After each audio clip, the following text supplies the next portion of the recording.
The Nevada Broadcasters Association presents the most listened to public affairs program in the great state of Nevada. This is Observations, coming to you from the four corners of the Silver State. Also available on Facebook at Nevada Observations and heard at nevadabroadcasters.org. Now, in his 18th year hosting Observations, here is Bob Fisher. Hello, everybody, and welcome to Observations. Thank you so very much for joining us. And I love to have a guest who's a first-timer, who's never been on before, because it gives us the opportunity to talk about some really, really important things that are going on in the community. And in the case of today's show, we're talking about the whole state of Nevada. Meli Pulido? Correct. Did I say that right? You said it right. Oh, boy. Gary, that's a first for me. Yeah, he's shaking his head.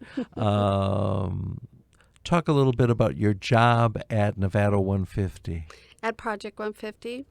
I am excited to share that I am Project 150's executive director. What that means is just that I have the honor and the privilege to work with so many deserving youth in the community who find themselves in homeless, displaced, or disadvantaged situations in Nevada. And I enjoy the day-to-day operations to be able to help volunteers shine their skills and areas that they're passionate about. I'm going to date myself. It may even be before you were born. In 1983, I screened a movie through UCLA. It was called Testament. And the director of the movie was Lynn Littman. It dealt with surviving a nuclear attack. And the neighborhood, as it turned out, was in just outside of Los Angeles. There's a line in that movie, Meli, that I've never forgotten. And I'm haunted by it. And it's a very simple statement. When the world deserves its children. Mm-hmm. It's powerful. I sometimes wonder if humanity is ready, is actually ready to embrace and love and nurture its children. You are involved in something that is so upsetting because it exists. It is a reality. So just step aside for a minute.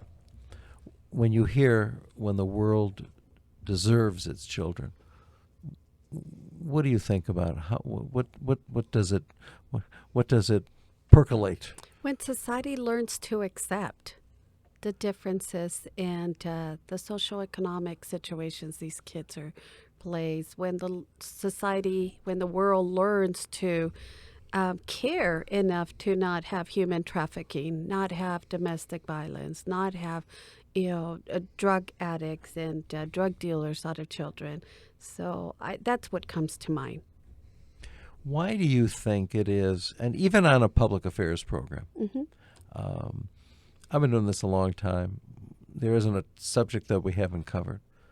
But when we talk about something like human trafficking or physical abuse or abandonment or hunger, people, it's not that they run away from it, but they don't want to hear it. But if all we do is run away and we don't want to hear, then how do we solve the problem? And I wonder if it's not so much that they don't want to hear it, rather that they're not familiar with a case that they've witnessed. Because I'll share with you that being here 39 years in this community, I, being poor and having a very poor upbringing, never felt cold, hungry, or homeless. But by the true definition of a homeless, I was. Anytime you share a house with someone else that is not your permanent address or residence, you're homeless. Couch surfing, sharing a bedroom with 10 other cousins or siblings, that is considered a homeless situation. And many times we have a window that we live behind, and we choose not to see what's truly happening in the community. And unfortunately, it's taking vivid awareness and sometimes sharing stories about these kids to make people realize this is a community problem. There is a story that I like telling on observations, and it has to be a true story. I was teaching confirmation and took my students to a homeless shelter in downtown Los Angeles. And for these kids who were Beverly Hills kids riding in a bus, and it was Christmas time. So the sun was already down, and seeing people living on the streets, and they could see like the little fires by their tents on the street. Right. But we visited inside the shelter, and I remember the girls all of a sudden started pushing into me. Something was happening, and I looked up, and there was a man who looked like Frankenstein who was walking towards them, and they pushed even deeper into my body to protect them. And he came up and he looked at them, and he was a couple of hands away from him. He was very close, and he looked at these kids and he said, "Count your blessings." And he turned around and he walked away. I've never forgotten that either. Are we responsible? He ain't heavy, Father. He's my brother, Father Flanagan, Boys Town. Are we responsible for one another? Absolutely. It's a society responsibility that if it's a community problem. We're talking about adolescents. They're still children. As close as they may be to adults, maybe it's not that cute little 5-year-old or a 8th grader that it's still cute to show some empathy and say, "You're hungry, here's 10 Happy Meals. Here's 10 coats if you're cold." It's different. When a teenager is hungry and it's cold, they're not going to come out and say, hey, sir, I'm cold, I'm hungry, can you help me? They're going to become as invisible as possible because they're in a circumstance that they didn't choose to be in. And I reiterate that because Project 150 serves homeless, displaced, and disadvantaged students.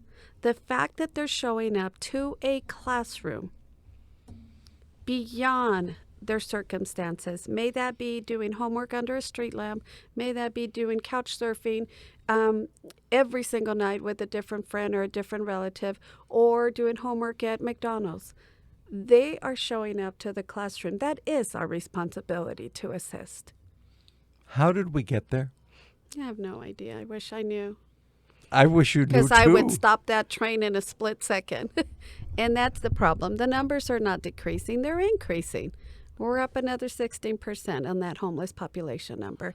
And is that acceptable? No. But I think that the best way to bring that is not brushing it under the carpet, not sweeping it under the carpet, and making sure that awareness is brought out. I don't know how many times I bridge that conversation with adults, and they say, well, they're teenagers. They're almost adults. What did they do wrong to be in that situation? They can take care of themselves, get a job. Well, isn't that what we're trying to avoid? Not putting them into a situation where they're dropping out of high school and then ending up in a minimum wage job. So 20 years from now, prison. Or the pipeline to prison, because circumstances gets them to those profiling situations and saying, okay, you're not worth anything. I can't give you an opportunity to do a job in my company. So again, either we invest in them today through education, or we're going to be investing in them in a not very kind way by having to pay through the state system for prison or any other way.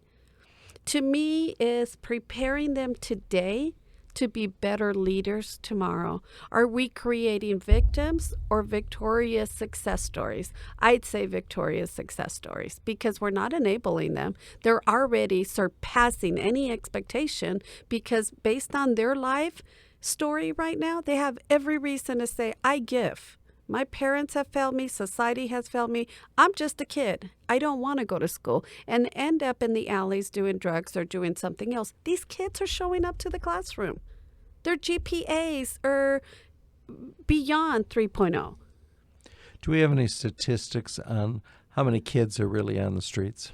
I don't know how many are on the streets. I can tell you in the school district, the number that's shared with us is close to 10,000 homeless students, kindergarten to 12th grade. Now, in the high school. But just hearing that statistic, it's scary. Absolutely.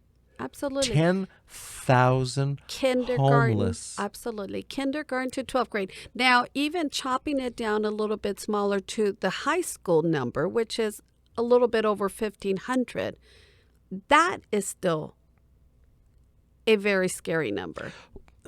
But if I'm a kid on the street, I'm homeless, I'm a teenager, do I really think about wanting to get an education? These kids we serve do. Again, the emphasis on Project 150's mission is to provide assistance to homeless, displaced, and disadvantaged students, high school students. There's many very good, worthwhile organizations that help street homeless teens that are out on the streets. We focus on providing assistance to homeless high school students. How are you funded? How are you funded? It's all community-based. Community grants, donations. The community is very generous. What we provide is clothing, school supplies, and food. So the clothing, shoes are usually all donated. We hardly ever have to buy any clothing because the community is very generous.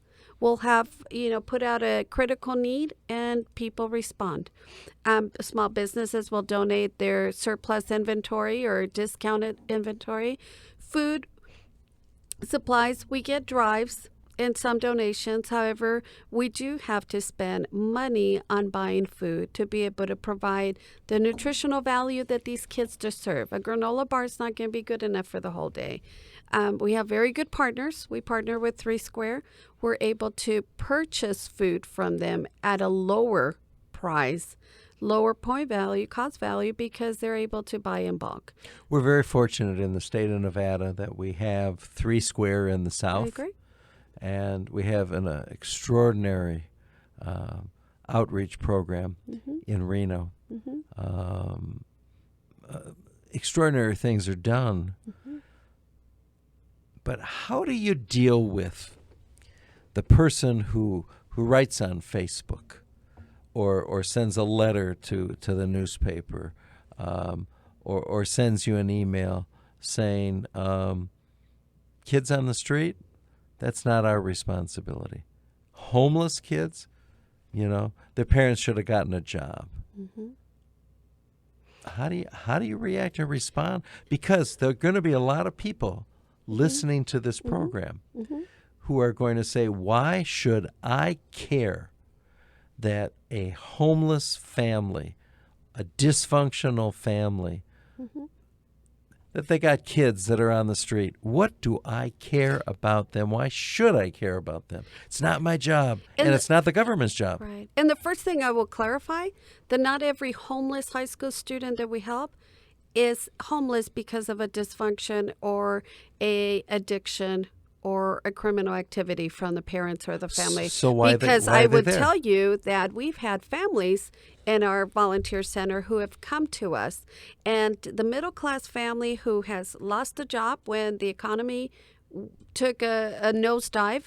That middle class family who thought they can hang in there and one more month, I think I can find a job. Then mom gets illness, a cancer, and before you know it, 9 months have gone by. This middle class family who has never had to search for services all of a sudden find themselves 12 months behind on mortgage, 12 months behind on car payments because they kept thinking they could get ahead. Okay, I'm going to find a job.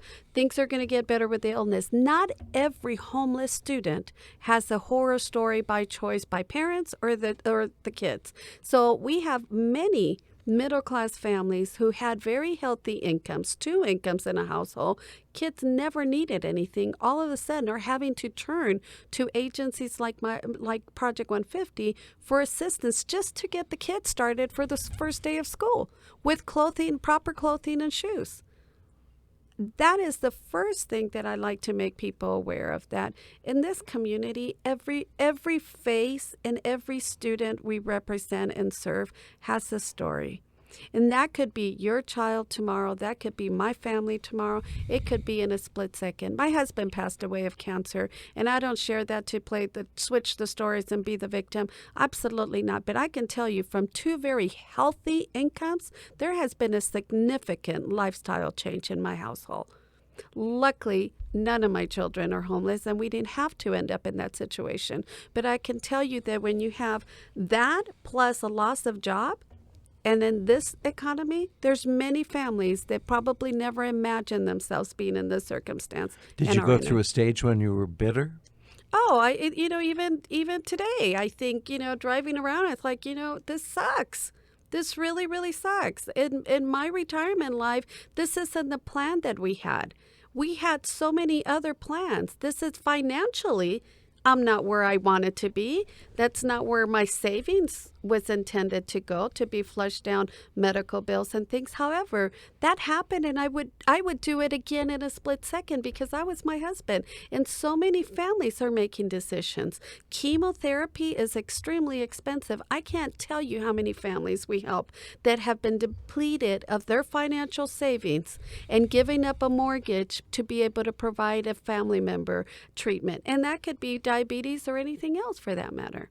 Well, as a person who has diabetes, and I've talked about this on the show as well, I'm on Medicare. Forget about Obamacare. I'm on Medicare, and I'm spending $2,000 a month There you go. on my meds. And I've said this for years on this program. I said to the pharmacist one day, "What do the poor people do?" They don't take medication. Yeah, she says they die. We'll take a break. Exactly. We'll be right back. A great big thank you to our friends at Walker Furniture. Thank you for your support of the Nevada Broadcasters Association, and thank you for your support of Observations. Hi, this is Oscar Goodman, the former mayor of the great city of Las Vegas. You're listening to Observations with Bob Fisher. We are here talking about Nevada 150, and it's actually Project Nevada 150, and I'm so happy to have the guiding force, the absolute guiding force, Meli Pulido. How did you get into this business? Because you've been involved in the community for a long time. I have been. I am very fortunate that my parents instilled in me a lot of community service as a valuable moral value in our household. I grew up very poor. And what does very poor mean? Seriously. So when you think that living in apartments behind Naked City, behind the stratosphere. How long have you been here? Are you familiar with Naked City? Oh, yes. Okay, so when... Gary was here when it was built. That was a joke, Gary. Smile. He's smiling with a fist. I was 9 years old when we came from Mexico. And being the middle child of 9 children, an immigrant family in the early 70s in Las Vegas, it wasn't easy. I was 9 years old, and kids are tough. I didn't know a word of English. And what I thought was a gated community turned out to be a fenced apartment complex to keep the pimps, prostitutes, and drug dealers away from the children and the residents. But let me tell you what, though, compared to where I was living in Mexico, to me, that was a huge upgrade. So I would look at the ladies walking down the street and say, oh, wow, I can't wait to grow up, and I want to get a job and be able to dress just the way they're dressing, matching hat, dress, shoes, belt, purse, the whole 9 yards, and then admired that their boyfriends or significant others had beautiful cars with shiny rims and all that. It's like, God, this is great. I'd write my friends in Mexico. My dad's doing super good. He moved us to a gated community. And later I found out I'm living in a gang-infested, drug-infested, apartment complex behind Naked City. No later than 12 months, we move into a huge mansion, as I wrote to my friends in Mexico. We're living in a huge 5-bedroom mansion, and all the houses around here are big. My dad's doing really good for our family. I still don't know many words in English, but I can see that we're living much better. Later, I found out I was living on 28th Street in Bonanza, government projects, gang-infested, and I honestly believe that those things made me who I am today. But you made it, and there's others that don't. What is there about you, or what is there about the family that you lived with that you didn't make it? Let me tell you why. Because people believed in us. It wasn't just my parents pulling this off. Although I wore my sister's dress on Thursday that she wore on Monday, people came to our rescue. The church, the community, they were the secret Santa that delivered Christmas gifts to us. Gifts that we never were used to receiving. We didn't know that there was a Santa Claus. We didn't know to expect gifts. There was someone, an anonymous giver, that would bring a basket of food to my parents. There was someone, a soccer coach, that would look at my brothers and say they have enormous amount of talent. They have skills, but my parents couldn't pay registration. They couldn't pay tournament fees. But guess what? There was a parent or a coach that would say, we'll cover your son's uniforms. I was 13 years old when I started working. And soon after my first paycheck, I was able to start taking care of one brother. Before you knew it, I was in charge of 3 brothers, my 3 younger brothers. Their academic, their athletic, their medical needs were my responsibility. So, but why didn't that matter? I didn't see anything wrong by that, because there was everybody else pulling their own weight. There was a stranger dropping off food for us. Someone believed in me and said, you know what? I know that you can make it. People offered me scholarships to go to college, but not because they were feeling sorry for me, but because we were always taught by our parents, you work hard, you're not entitled to anything, and take advantage of opportunities that are presented. Be prepared for those opportunities. And that's what Project 150 does. If we believe in these homeless students, that the fact that they're showing up to school and we pat them on the back and we say congratulations, that's going to give them the encouragement to succeed, just like I was given. Are there students who stick with it long enough that they graduate from high school? Absolutely. And they're in college as well. There are. How can they afford to go to college? Because someone believed in them to pay their scholarship application fee, and now they are able to get scholarships. So if they get full ride, I'm telling you, these kids are sharp. And if their GPA is prestigious enough to get a full ride, their economic situation is not a play into it. And they can go to college. Absolutely, there's college success stories of homeless students. How many kids have you worked with? I would say, with the 35 schools that we're in, I would say... Gary, you see the way she's just talking about... You're in 35 high schools. Yes. Now, is this statewide or is this just in Southern Nevada? This is in Southern Nevada and 4 in Reno. 4 in Reno? Yes, sir. Mm-hmm. Yes. So, and what started as a charity project for the founders of Project 150, Pat Sparger and Dawn Perdue, they're graduates of Clark High School. They wanted to do a project for the holidays in 2011, and then they realized, hey, we just read a post that there's 150 homeless kids at Rancho High School. This is 2011. And so one of them called it bluff, went out to the school, and said there's just no way there's 150 homeless kids. This is 2011. I grew up here. There's 3 generations deep in my family here. And to his surprise, as he's having this conversation with the counselor, there's kids walking in. They're hungry. They haven't eaten. They don't have a pencil. They don't have a calculator that's going to affect their grade. Once excited that they passed the proficiency test, excited as could be, that turns into a frown within seconds because they realize, one, there's not going to be anyone in the audience to cheer them on. Two, they don't have the money to pay for the cap and gown. So Dawn is listening to all this and says, wow, this is really a problem. That number was not 150. It was probably triple that number. When they helped those kids for those 2 weeks, they realized I still feel empty, and went on to the next school, and that's how they started Project 150 as a nonprofit organization. I am taken aback when I hear the figures of how many kids in the state of Nevada are hungry. They're absolutely hungry. And yet, I think this country is pretty much divided between those who say it's not the government's responsibility, and there's others who say, but if the government doesn't take the responsibility, who will? And and you know what, to be truly frank, in my opinion, it's truly not a political stand that people with those political views, whether it's the government's responsibility or society's responsibility or not, are really not going to be one of the 200 volunteers that we have for Project 150.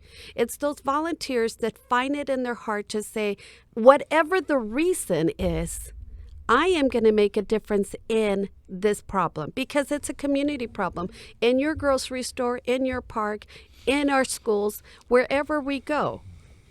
I certainly don't want that problem. I don't want my children to be part of those figures. And if we don't prepare our youth, and if we don't invest, right now it's food, clothing, and school supplies and toiletries, what will it be 3 years from now if we don't address that? They're showing up to school. Why wouldn't we encourage them to stay in school?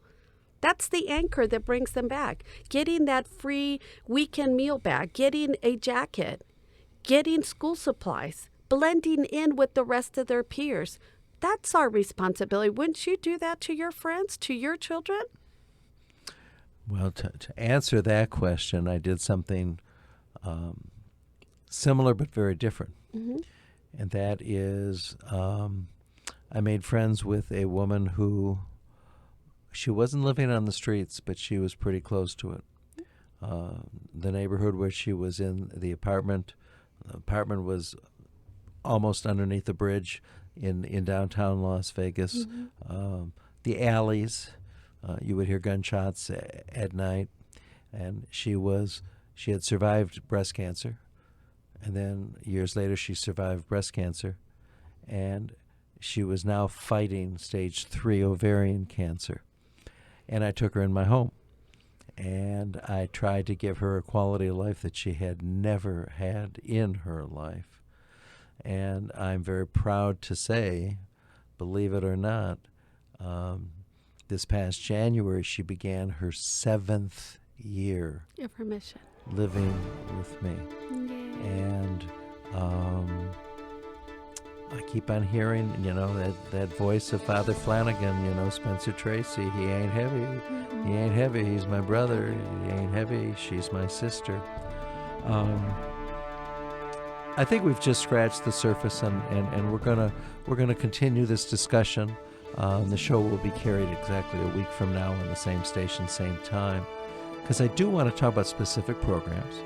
I want to talk about those volunteers, whether it be in Reno or be in southern Nevada, what people can do, and even if they don't have a lot of resources, there still must be something that they can do. And what happens every time I do a program like this, I go home and I go through my closet and I take these shirts or take these pants or take these sweaters, and I say, you know what? I have enough in my closet. Somebody else. Yeah. Absolutely. Till next week, everybody. Please join us next week. Same time, same station. This is Observations. You've been listening to Observations with Bob Fisher, a production of the Nevada Broadcasters Association, aired in cooperation with this station. Observations updates are on Facebook at Nevada Observations, and we're streaming around the world. Be listening next week at this same time for another installment of Observations with Bob Fisher. Archived Observations programs are available at nevadabroadcasters.org, along with career opportunities for our state's broadcasters. This is producer Gary Campbell. Thanks for listening.